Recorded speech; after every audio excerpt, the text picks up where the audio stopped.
Global Advertiser for innovative outdoor solutions. Global as a company, it has never compromised on its service quality and commitment.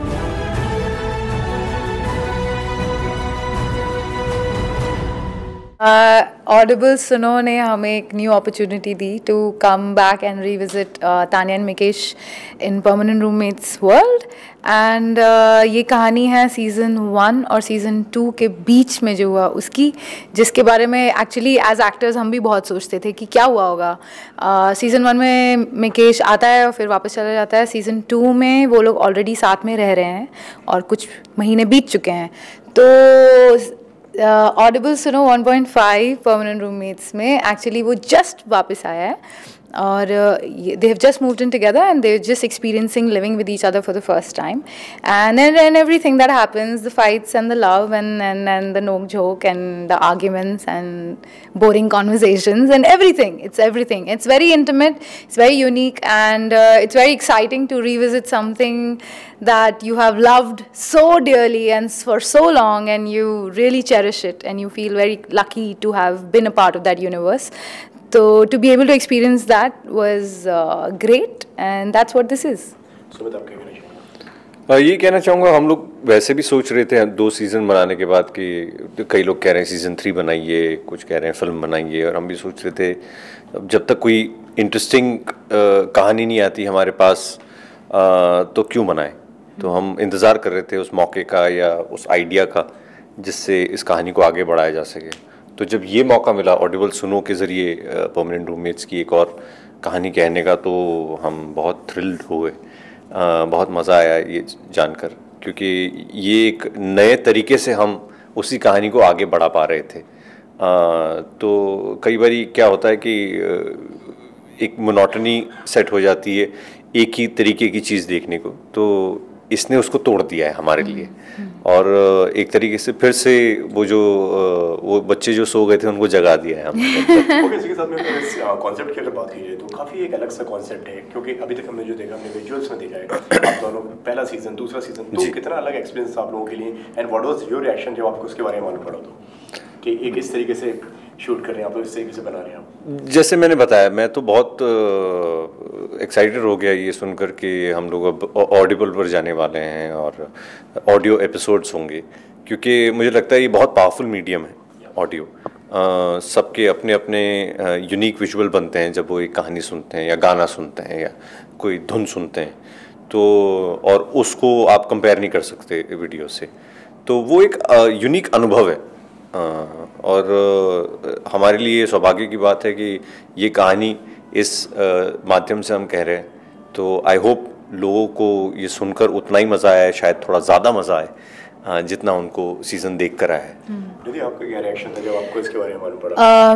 मैंने बात कर रहे हैं वो भी इस तरीके से मैंने बचपन में ऑडियो कैसेट्स बहुत सुने हैं शोले वगैरह के, एंड उनको रिपीट कर करके वापस बार बार सेम डायलॉग्स को सुना है. रेडियो प्लेज सुने हैं. मैं इलाहाबाद से हूँ, तो इलाहाबाद का अपना एक रेडियो स्टेशन है जहाँ पर हर वेंसडे और सैटरडे एक नया रेडियो प्ले होता था. तो वो कभी कभी जब मम्मी लगाती थी तो सुनना एंड एवरीथिंग. तो मेरा audio as a medium, when you are listening not to a song but you are listening to a story और अ नरेशन, मेरा वो एक्सपीरियंस था. But I had also heard of course of audio books and everything, but I had never listen to it. तो जब मैं इस इन scripts के साथ जब मैं डबिंग स्टूडियो में गई, so I think my one thing that I wanted to retain was like stay authentic to exactly how I've played her all this while. I played Tanya, and the story should also be true to their world. And but वो record करते करते it's a unique beast. It had its own charm, and it just suddenly you could just see everything, and it took life, and it was so much fun. It was just exciting to be back in that form after 4 years, and I'm so glad we are starting 2020 like this. So it's great, and it's great to be a part of this. So now I'm going to actually listen to more audiobooks and everything and experience this world, and I think I'm going to experience it along with our audience. So yeah. Okay Sumit, इसी के साथ में किन किन चीज़ों की कितना difficult था एंड कितना चैलेंजिंग था सिर्फ ऑडियो पे करना, एक ऑडियो पे एक पूरी कहानी को दर्शाना, एक बताना, जिस तरीके से आप लोग हालांकि डब भी करते हैं वो एक अलग बात है, लेकिन इस बार सिर्फ आप लोग डबिंग पे कर रहे हैं, तो वो कितना डिफिकल्ट और चैलेंजिंग था आप लोगों के लिए? डिफिकल्ट नहीं, इंटरेस्टिंग था कहानी को सिर्फ आवाज़ के ज़रिए लोगों तक पहुंचाना, और उसमें पूरा श्रेय हम दोनों को नहीं लेना चाहिए। इसमें एक पूरा प्रोडक्शन इन्वॉल्व होता है जो साउंड इफ़ेक्ट्स और बाकी सारे बैकग्राउंड स्कोर से, फॉली साउंड से उस एक्सपीरियंस को कंप्लीट करता है, जिससे कि आपको सुन के लगे कि हाँ आपने पूरा अनुभव लिया है सिवाय उस विजुअल के। तो विजुअल आपने खुद इमेजिन करना है, तो वो काफ़ी कठिन काम है, और आई होप लोगों तक वो बात पहुँचे और लोगों को सुनकर वो पूरी की पूरी कहानी विजुअलाइज कर पाएँ अपने लिए, अपने तरीके से। निधि जी, आप क्या कहना चाहेंगे? I think Sumit is just underplaying himself. He's a very, very good voice artist in general, otherwise as well. तो वो तो एकदम प्रो थे। मेरे प्रॉब्लम होते थे कि मैम माइक से पीछे जाइए, मैम माइक से आगे, ये सब प्रॉब्लम्स होते थे। I was very lucky there was no camera to capture that. I think although Audible वालों ने कहा था कि हम इसकी मेकिंग बनाएंगे, मैंने कहा मेकिंग में मैं सिर्फ हंस रही होंगी, and that's actually what happened. हम लोग सिर्फ, क्योंकि he would just say his line and he would be like calm, you know, because in reality he's not like Mikesh at all. He's a lot like Tanya. He's very stoic and he's very like proper and everything. But जब jokes होते then he turns into this goofy person. तो और मैं actually I'm quite goofy in real life, so I just couldn't stop laughing. It was just such a problem. Like I had to take breaks. तो मेरे लिए वो सब problems थे, and I'm not really a dubbing artist, so I had quite a few problems. और इसी के साथ में आप दोनों की अगर बात की जाए, जिस तरीके से निधि ने बताया कि मतलब उन्होंने एक रेडियो स्टेशन की कहानी बताई, आपके साथ में कोई ऐसी मेमोरीज रही है, कोई बचपन की, कोई जिसकी आपने आवाज़ सुनी और आपको लगा है दिस इज़ द, ये वो वॉइस है जो मतलब आप आवाज़ से पहचाने, किसी की आवाज़ की आप फैन रहे हो? बहुत सारे लोगों के, मतलब ऑब्वियसली आई थिंक हिंदुस्तान में सब लोग अमिताभ बच्चन की आवाज़ के फ़ैन रहे हैं, पर उनके अलावा अमीन सियानी जी हैं, हरीश भीमानी जी हैं, इन सब के आवाज़ के हम फ़ैन रहे हैं। विजय राज बहुत अच्छा डब करते हैं। मैं कई सारे वो रेडियो एड्स भी डब करता था एक ज़माने में, रेडियो प्लेस भी करता था। तो मैं बहुत सारे ऐसे डबिंग आर्टिस्ट को जानता हूँ जो सिर्फ आवाज़ से जादू करते हैं, मतलब वो जेन्युइन वो टैलेंट है। हम बस ये है कि हम जो हम विजुअल पे करते हैं वही लगभग वैसा सा कुछ क्रिएट कर पाते हैं ऑडियो पर वो उन्होंने गहन स्टडी की है इस मीडियम की। कोई टिप्स मिले आपको शूट के दौरान, डबिंग के दौरान सुबह से? नहीं, ऐसा सच नहीं। he lets me be, तो ऐसा he doesn't show me that I'm senior to you, let me tell you how it's done. He's not like that. तो हाँ, but know that many things. What rubbish. नहीं, but मेरे खुद के लिए ये टिप्स थे कि you know just calm the hell down.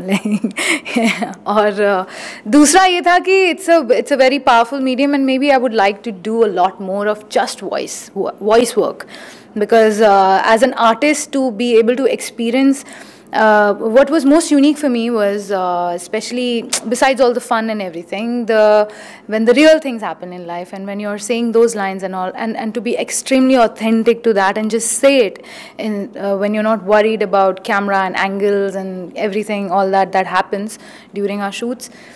तो वो authenticity to be able to experience it in its totality, वो experience इतना प्योर था, and I want to be able to do that, maybe dub films and maybe films from overseas and everything. So I never thought of that, but now I want to, because it's that it's like tasting blood. It's like it was so exciting, like I want to do it again. और बहुत मज़ेदार दुनिया है, जैसे हम ad films भी करते हैं। अब जनरली क्या होता है, एज एन एक्टर जब आपको कास्ट करते हैं लोग, तो विजुअली आप एक खास तरह से दिखते हो, तो लगभग उसी टेरिटरी में आपको वो कास्ट कर पाते हैं, पर ऑडियो में वो बंदिश नहीं है। Correct. तो मैं कैसे भी बात कर सकता हूँ, मैं कोई भी पात्र कर सकता हूँ इसमें। मैं छोटा भी बन सकता हूँ, गरीब भी बन सकता हूँ, अमीर भी बन सकता हूँ, मूर्ख बन सकता हूँ। तो वो आज़ादी आपको ऑडियो देता है। वो आपका जो होराइजन एकदम खोल देता है as a performer. And it's not time bound, मतलब ये नहीं कि मेकअप हेयर वेयर सब चेंज करके, तो कुछ नहीं है, इट्स मतलब वो सेकंड्स में, you can just change, you can change, you can change, you can change, and it's so much fun. तो I think उसको और explore कर सकते हैं. And तानिया मिकेश बन के हम आ रहे हैं इस बार. Let's see next time क्या बन के. ओके, इसके साथ में सीजन 1 हो गया परमानेंट रूममेट्स का, एंड सीजन 2 भी हो गया. एंड अब बात करें, जब दर्शकों से इतना प्यार मिला है, किस तरीके से देखते हैं आप ये सारी जर्नी को, एंड पर्सनली कितना, मतलब अगर आप लोगों की बात करी जाए तो कितना बदलाव आया है आप दोनों के अंदर ये सीजन्स करते हुए? Nice question. Oh wow, Very nice question. अच्छा बदलाव आया है. मतलब मुझे ऐसा लगता है कि कुछ जैसे इससे पहले मैंने सिर्फ ये नाटकों में अनुभव किया था. कई सारे नाटक, आप एक जैसे नाटक हम करते थे, हमने 2007 में करना शुरू किया था. तब मैं शायद आई डोंट नो कितना कम उम्र का था. और अब भी हम कर रहे हैं. 2020 हो गया उस बात को, 13 साल से कर रहे हैं. तो हम वही टेक्स्ट दोबारा कर रहे हैं, लेकिन हमने उतनी ज़्यादा ज़िंदगी जी ली है, तो उसके मायने बदल गए. तो वैसे ही यही पात्र हैं जो हम पिछले 6-7 साल से कर रहे हैं, पहले सीज़न, दूसरे सीज़न ऑडिबल में, पर हमने उतनी ज़्यादा ज़िंदगी जी ली है. तो उन्हीं कहानियों के, उन्हीं क्वर्क्स के जो है वो मायने थोड़े बदल गए हैं. It's like we are growing old with the characters. तो वो एक बहुत यूनिक चीज़ है, वो मज़ेदार चीज़ है. As an artist also and as a viewer also, आप दोनों को ऐसा लग रहा है कि हम साथ में बड़े हो रहे हैं, साथ में आगे बढ़ रहे हैं. आप क्या बताना चाहिए? आई थिंक काफ़ी टाइम हो गया है हमने जब से परमानेंट रूममेट्स शुरू किया था till permanent roommate second season के लॉन्च होने के बाद, एंड 4 years आफ्टर दैट. और ये हमने 2019 towards the end we were dubbing it. तो उतने टाइम में तो a lot of life happens, and a lot of life did happen.